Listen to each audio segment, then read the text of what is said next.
How to create a Threads account on Instagram.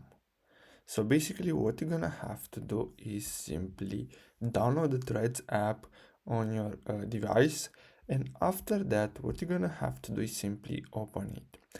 As you can see, you're gonna have to use your Instagram account in order to create your Threads account. So after you tap on the login with Instagram button, you're gonna get redirected here. Now here you can simply import your profile from Instagram, and as you can see you can add your bio and you can add a link. Now if you want you can change the profile picture, or you can do that later. Now after you import and create your profile, what you're gonna have to do is simply choose if you want to have a public profile or a private profile.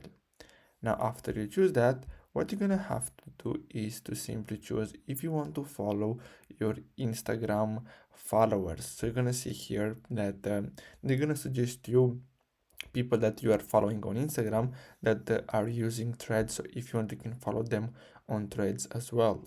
Now after you do that, all you have to do is simply tap on join Threads, and that's it. So I really hope you found this video helpful. Don't forget to like and subscribe. Thanks for watching.